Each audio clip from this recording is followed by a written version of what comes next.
On Friday evening, I came home and found my wife, whom I had been married to for 21 years, sitting at the dining table with a glass of wine and a stack of papers. "Jack, we need to talk," my wife Jessie said. "Can I change first, Jessie?" "Of course, Jack." While I was changing, I thought back on our life together. 9 months after our honeymoon, we had twin boys, and 2 years later, our daughter Julie was born. We weren't rich, but we lived comfortably. Last month, when the kids left home, we were able to afford a nice vacation. I made sure my suit fit perfectly, put on my pants, and got ready to go downstairs. It was time to button my fly and weather the storm. As I sat down at the table, Jessie said, "Jack, I want a divorce." "Why, Jessie, have you found someone else?" "Oh, God, no. But we've grown apart.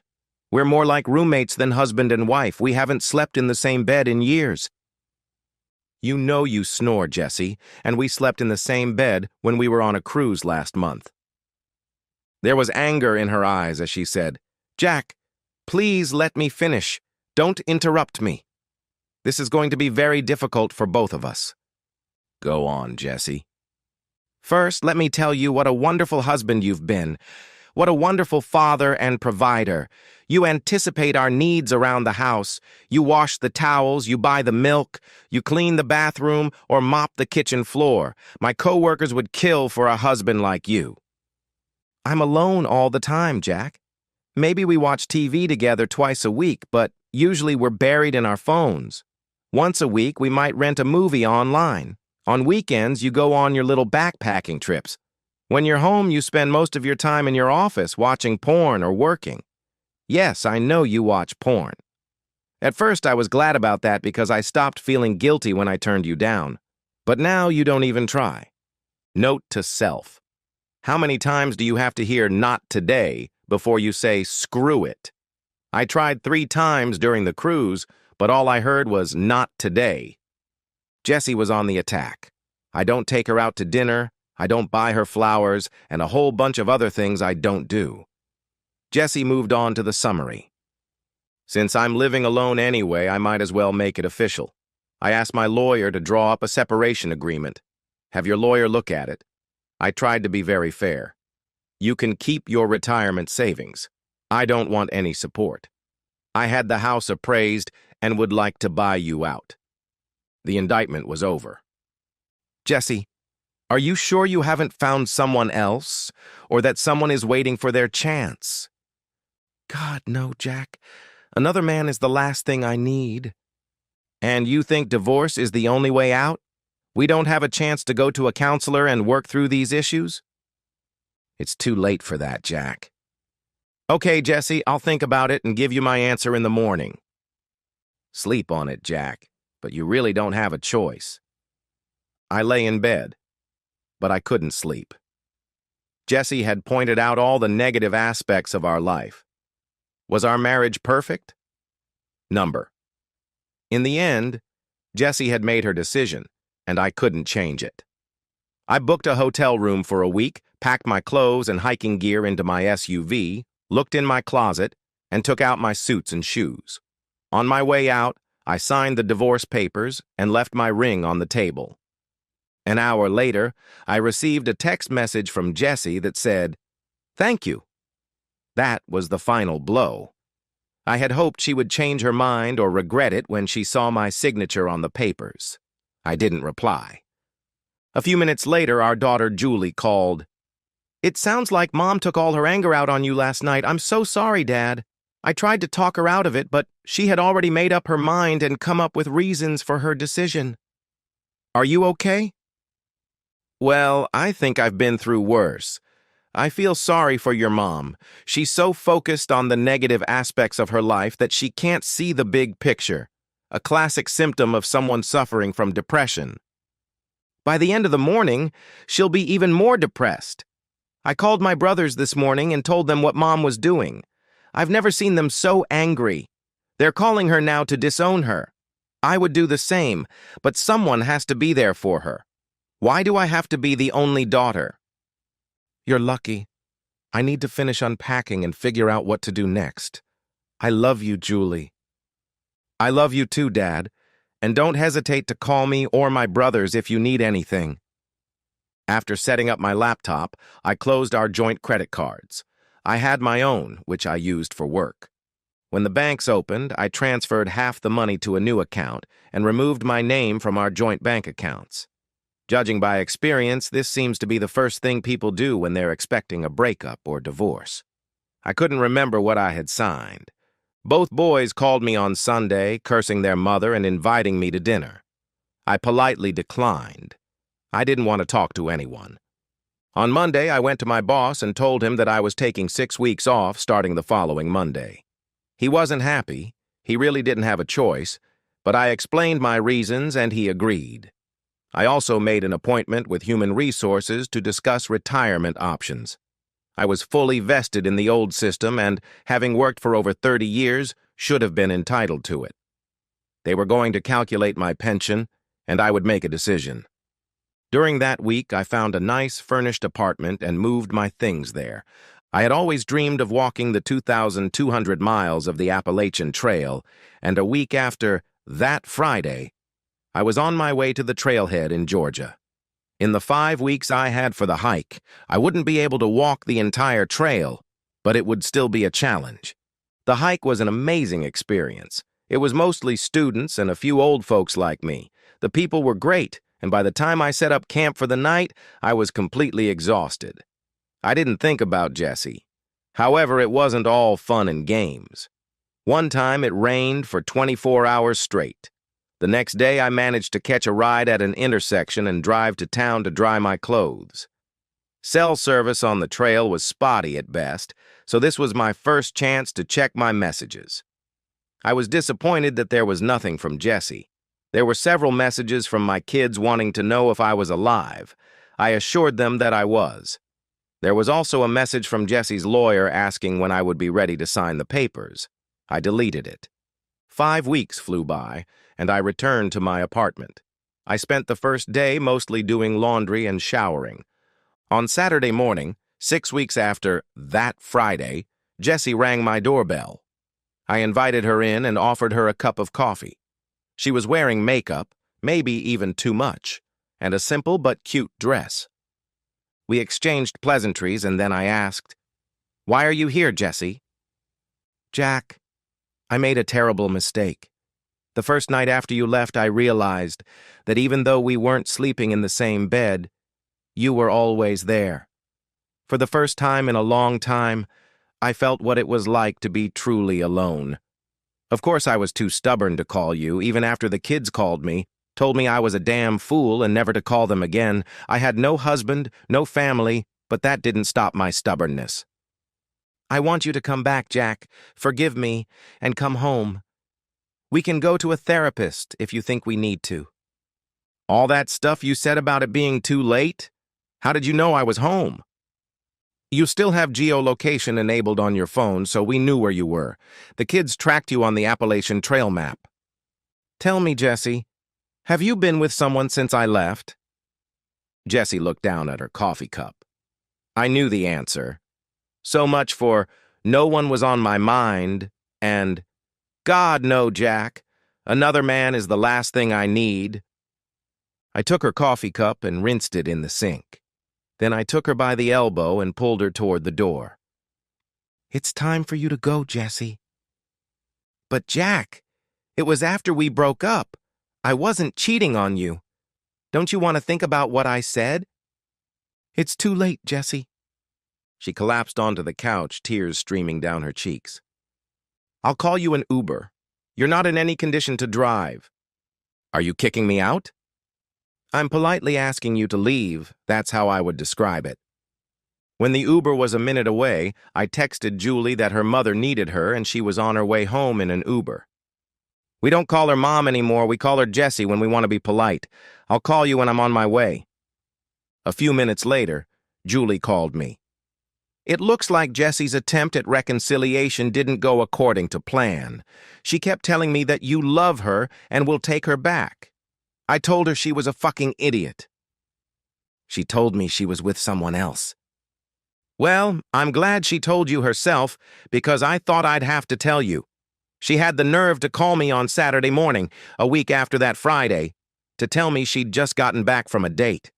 She started talking like she was going to tell me all the details. I told her to shut up, that she had just burned the only bridge that could have allowed you two to be together again. No. She insisted that you loved her and would always take her back. I told her she was a fucking idiot and never to call me again. Now I have to go check on her. Why don't you have a second daughter? I'm almost home. I'll call you later. The boys called and invited me to a barbecue at one of their houses on Sunday. I wanted to make up an excuse, but they said that wasn't an option. Everyone was shocked at how much weight I'd lost. I told them I always lose 5 kilos after hiking. After dinner, the conversation turned to Jessie. They wanted to know if I would take her back. I won't say never, but I can't imagine a situation where I would. Everyone sighed with relief and then started criticizing Jessie. Seeing how supportive my children were, I started crying. Can I say something? We're here because your mother focused only on the negative things in her life. You're doing the same thing to your mother. The highlight of the evening was the announcement by Steve, the older of the twins by 5 minutes, that he and his wife were expecting a baby. My first grandchild! Jessie started calling and texting me every day to talk. The calls went to voicemail. I responded with messages like, "It's too late," or "Sleep on it, Jack, but you have no choice." That's how she responded when I tried to save our marriage. Jessie added daily love letters to this. I read one in which she wrote how wonderful our relationship had been and how sorry she was that she hadn't realized it until it was too late. I highlighted the words "too late" and sent the letter back. On the rest, I simply wrote, "Return to sender." She also waited for me when I came home from work. Unfortunately, I had to work until New Year's before I could retire. In the end, I was forced to file a restraining order against her. She was forbidden to call, text, or write letters. I found some peace. Ben, my old friend, always threw a big party on the Saturday before Labor Day. We went there every year. He called me and said that Jessie wasn't invited. I was happy to join the party, as always, as far as I can remember. When I knocked on the door, Ben pulled me aside and said that Jessie was standing behind me. No one knew how she got there. "Thanks, Ben. I'll handle it." Jessie rushed over to me as soon as I entered the yard, kissed me on the cheek, and clung to my arm. She stayed by my side with a big smile on her face while the other guests greeted me. When we were alone, I grabbed her purse and dragged her toward the house. "What are you doing here, Jessie? You weren't invited, and you're violating a restraining order. Everyone knows we're divorced. You're embarrassing yourself, me and my friends." By this point, I had almost reached her car. "Go home, Jessie. If you don't leave within 5 minutes, I'll call the police. And who's going to pay your bail?" "Why won't you take me back, Jack?" "Let's see. You ambush me on a Friday night with divorce papers, knock my teeth out for treating you badly, and 6 days after I sign the papers, you sleep with some guy. The ink isn't even dry yet. There's nothing between us, Jessie. Like you said to me when I begged you to stay, you really don't have a choice, Jessie. I'm calling the police." Jessie cried as she drove away. Ben and his wife, Jill, stood next to me. Jill said, "I have a plan, Jack. I think she'll give in if she thinks you've moved on. My young friend is willing to help." Jill introduced me to Sue, a 20-year-old beauty in a tiny bikini. She spent the whole day next to me, pressing herself against me. I hadn't been around women in a long time, and my body reacted as it was supposed to, and Sue noticed. "Wait a minute," she said. "Your wife dumped one of the nicest guys on the planet." While Sue was flirting with me, Jill was taking pictures of us and posting them on social media. Sue made sure that in some of them my hand was on her butt. We were lying there when Ben's wife, Jill, knocked on the door. "I hope you're all decent except for Jack. I want to take a picture of this for my ex-wife." She took a picture of Sue with her head on my shoulder. She was clearly naked, although her private parts were covered, as were mine. Jill sent a copy to Jessie and me. If I were that kind of guy, I would have shared it with the guys in the locker room. Sue and I got up and started looking for our clothes. I didn't notice that Jill was still standing there looking at me strangely. Jill made breakfast, and we went downstairs. During the meal, I asked Jill to come clean. "Okay, Jack. I saw Jessie hitting on you, and I thought a little competition would put her in her place, so I called one of my co-workers. Unfortunately, by the time Sue arrived, Jessie had already left. We switched to taking some pictures of you and Sue, mostly in the background, and posted them on social media. Everything that happened after that is her business. And Jill, I saw you looking at his drink." "Whose drink was Jill looking at?" Ben asked as he walked into the kitchen. An awkward silence fell over the room. He kissed Jill and asked, "What rules?" "We can look as much as we want, but we can't touch, at least in most cases," Jill said, winking at me. While we were eating, my daughter called, "What the hell, Dad? Mom is yelling at me about that photo you posted. If I were a guy, I'd punch you in the face 5 times. "Julie, I don't know what photo you're talking about." "I'll send it to you." "Oh, that photo. Jill must have taken it and sent it to your mother. Jessie came over yesterday even though she wasn't invited." Julie added, "I saw the photos Jill posted on social media with you and a blonde in the background. If that doesn't push her away, nothing will. I hope you had a good time." Sue asked for my number and address before she left, and she started visiting me frequently at my apartment. I swore she would be the death of me. Another Friday rolled around, and I received a strange message from Ben. Jill got my permission. I was trying to type a coherent response when there was a knock at the door. Jill was standing there looking stunning. I had always found her very attractive, but today she was simply dazzling. "Are you going to invite me in, Jack? Or are you just going to stand there staring?" She kissed me on the lips as she walked past me into the apartment. Jill asked for a glass of wine, and I poured her one. After filling my glass, I sat down across from her. "So, Jill, what's going on?" "I assume you got the message from Ben." I nodded. Ben and I have a special relationship. We sometimes allow each other to have sex with other partners. We try to keep everything under control, and every extramarital affair must be approved by both of us. There is one condition: everything must be equal. Obviously, it's easier for a woman to find a partner. That's why Ben is spending the night with Sue. Jill started to take off her dress. "Please don't do that, Jill." She looked at me in confusion. "I can't do anything with you because you're married to Ben. Even if he knows you're here, it's just wrong. You're a beautiful woman. And if you weren't married to Ben, we'd be in my bed right now. But having sex with a married woman goes against my principles." Jill put her dress back on and stared into her glass of wine. There was a tear in one eye. "Jack, from the moment Ben proposed to me, I knew how it would end. Ben saw the passion in my eyes. I saw the passion in his eyes when he looked at Sue. You're a good man, Jack, but I'm in a difficult situation right now. The essence of our agreement is that we're all equal. Well, you can stay the night. We can watch a movie, and no one will ever know what happened or didn't happen. I think that'll work. I'll go get my bag and see if I brought anything comfortable to watch a movie in. In the end, she put on one of my sweatshirts. After the movie, I sent her to her room to sleep and settled down on the couch. I woke up to the smell of coffee when Jill set a cup on the table in front of me. While I drank my coffee, she asked me about hiking. I tried to explain how much I loved it and why, and apologized for talking so much. Will you take me hiking with you, Jack? What about Ben? Ben hates nature unless he's standing at a grill. We chatted about hiking, and Jill tried to set a date. I dodged the question. I offered to make her an omelet, and we moved the conversation to the kitchen. After we ate, I asked her how her open relationship had started. We were at a work party. There was a petite blonde who caught Jack's eye. He was practically ignoring me. A handsome guy came up to me and asked me to dance. As he led me away from our table, he said, "I can see your husband doesn't respect you. Let me take your mind off him.